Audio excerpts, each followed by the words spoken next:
Have you ever wondered why some people effortlessly grow their wealth, while others struggle just to make ends meet? You see it all the time, people working hard, climbing the corporate ladder, but still living paycheck to paycheck. What's the difference? Is it some secret inheritance? Did they win the lottery? Well, it's a lot simpler than that. The wealthy don't play by the same money rules as everyone else. They've cracked the code to building wealth, and it all boils down to a handful of habits, 5 to be exact. Let's get started. This is probably the single most important rule, and it's the one that most people get wrong. Most people wait until the end of the month to see what's left over after paying all their bills and expenses.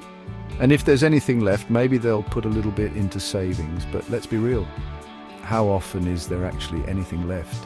At the end of the month, the wealthy approach this completely differently. They understand that their financial well-being is the most important investment they can make.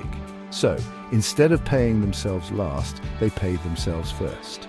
Ideally, you want to aim for at least 20% of your income to go directly into savings or investments. The key is to automate this process.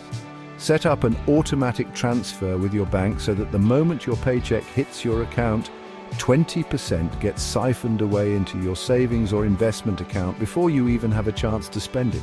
Remember, the more you prioritize paying yourself first, the faster you'll build a solid financial foundation. Look, we've all been there, working a 9 to 5, counting on that single paycheck to cover all our expenses. But what happens if you lose your job? What if your industry takes a downturn? Suddenly that one source of income isn't so reliable anymore, is it? This is another area where the wealthy think differently. They understand that relying solely on one income stream, no matter how stable it seems, is inherently risky. That's why they focus on building multiple streams of income. Think about it, how much more secure would you feel if you had 2, 3, or even 4 different sources of income flowing in? That's the power of diversification. Instead of putting all your eggs in one basket, you're spreading your risk and creating a safety net for yourself. The possibilities are endless. Chapter 3. The 50-30-20 rule, money management made simple. I'm a big believer in keeping things simple, especially when it comes to managing your money. Simplicity is key to consistency and success. You don't need some fancy spreadsheet or complicated budgeting software. In fact, the more complex it is, the harder it is to stick with it. All you need is a system that's easy to understand and even easier to follow, a system that you can maintain without feeling overwhelmed. That's where the 50-30-20 rule comes in. It's straightforward and effective. This rule is all about allocating your after-tax income into 3 main categories: 50% for your needs, 30% for your wants, and 20% for your savings and investments. It's a balanced approach to managing your finances. Let's break it down. 50% for needs. This covers all the essential expenses you need to survive and maintain your current lifestyle.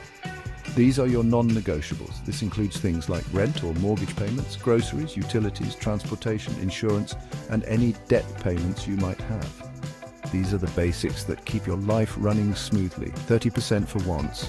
Here's where you get to have a little fun. This is your discretionary spending. This category is for all the things you want but don't necessarily need.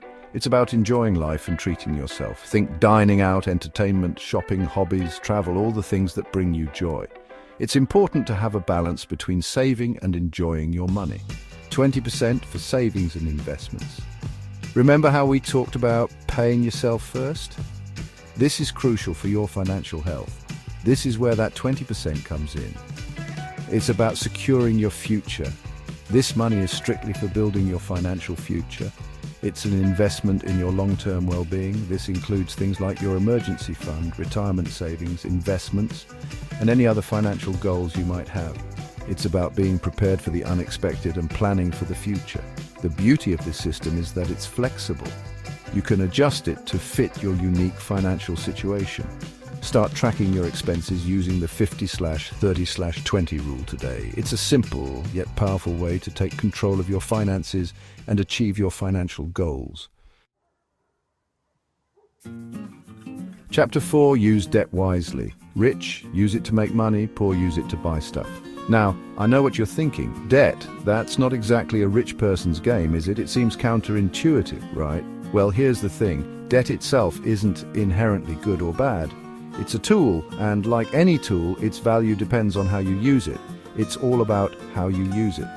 The key is to use debt to your advantage, not let it control you. Most people fall into the trap of using debt to buy things that lose value over time. Things like cars, clothes, vacations. These are expenses that don't contribute to your financial growth. These are what I call liabilities. They drain your bank account and don't generate any income. Instead, they create a financial burden. They drain your bank account and don't generate any income. Over time, these liabilities can lead to financial stress and instability. The wealthy, on the other hand, understand that debt can be a powerful tool for building wealth, but only if it's used strategically. They see debt as an opportunity, not a burden. They use debt to acquire assets, things that appreciate in value over time and generate income. These assets can include real estate, stocks, or even businesses. Think about it this way. Would you rather use debt to buy a fancy new car that depreciates the second you drive it off the lot? Or would you rather use that same debt to invest in a rental property that generates passive income every month? The choice is clear. That's the difference between good debt and bad debt. Good debt works for you, while bad debt works against you. Good debt helps you build wealth. It allows you to leverage other people's money to create more income for yourself. Bad debt keeps you stuck in the paycheck-to-paycheck cycle. It limits your financial freedom and keeps you from reaching your goals. If you borrow to look rich, you'll stay broke. It's a trap that many fall into, thinking that appearances are more important than financial stability. If you borrow to invest, you'll become wealthy. It's about making smart choices with your money. Invest in income-generating assets instead. This is the path to financial freedom and long-term wealth. Chapter 5. Money grows when you invest, not just save. Look, saving money is important. It's the first step towards financial security and peace of mind. But here's the cold, hard truth. Saving alone won't make you wealthy. Why? Because of inflation. Inflation is like a silent wealth killer. It erodes the value of your money over time. It's the reason why the things you buy today cost more than they did a few years ago. Prices keep rising and your savings can't keep up. And if your money is just sitting in a savings account, earning a measly interest rate, it's actually losing purchasing power over time. The wealthy understand this. They know that the only way to truly grow their wealth and beat inflation is to invest their money. Investing allows your money to work for you. And no, I'm not just talking about Wall Street fat cats. Everyday people can and should invest. Investing is for everyone, no matter how much money you have to start with. Even small amounts can grow significantly over time. Whether it's putting your money in the stock market, investing in real estate, starting a business, or even something as simple as putting a portion of your savings into a high-yield savings account, the key is to make your money work for you. Diversify your investments to spread risk. Think of it this way, when you invest, you're essentially buying a piece of something that has the potential to grow in value over time. It's like planting a seed and watching it grow. You're becoming an owner, not just a consumer.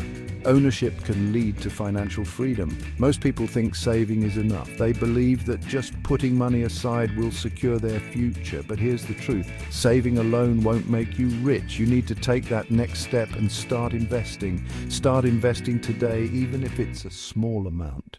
Over time, you'll see your money grow and work for you. Outro: start building your wealth today. So there you have it.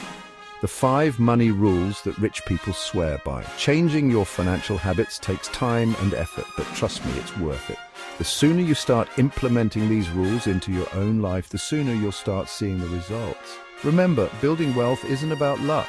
It's about making smart choices, developing good habits, and staying consistent over time. Subscribe for more money tips.